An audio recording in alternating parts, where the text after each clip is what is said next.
Episod yang lepas, aku telah berjaya menemukan haruan yang terperangkap di tebing. Tapi bagaimana aku nak menaikkan dia ke atas?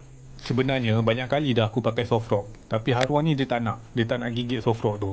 Jadi aku terpaksa tukar, menggunakan soft plastik dengan pemberat yang diubah sesuai.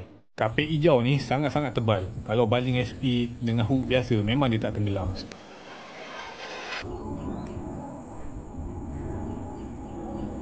Right.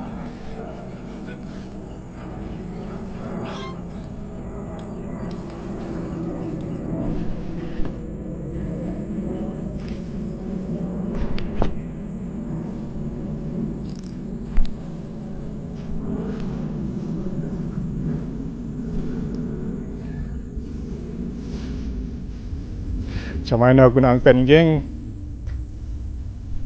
Tersangkut kayu dah pula.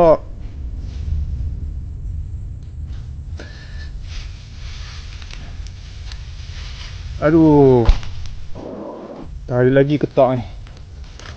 Masa ni aku gunakan batang pokok yang ada untuk tolak hook yang tersangkut.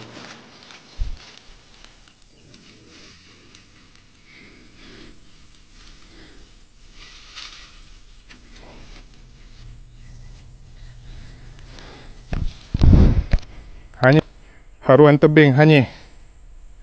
Oh, akhirnya misi menyelamatkan ikan haruan yang terperangkap di tebing telah pun berjaya.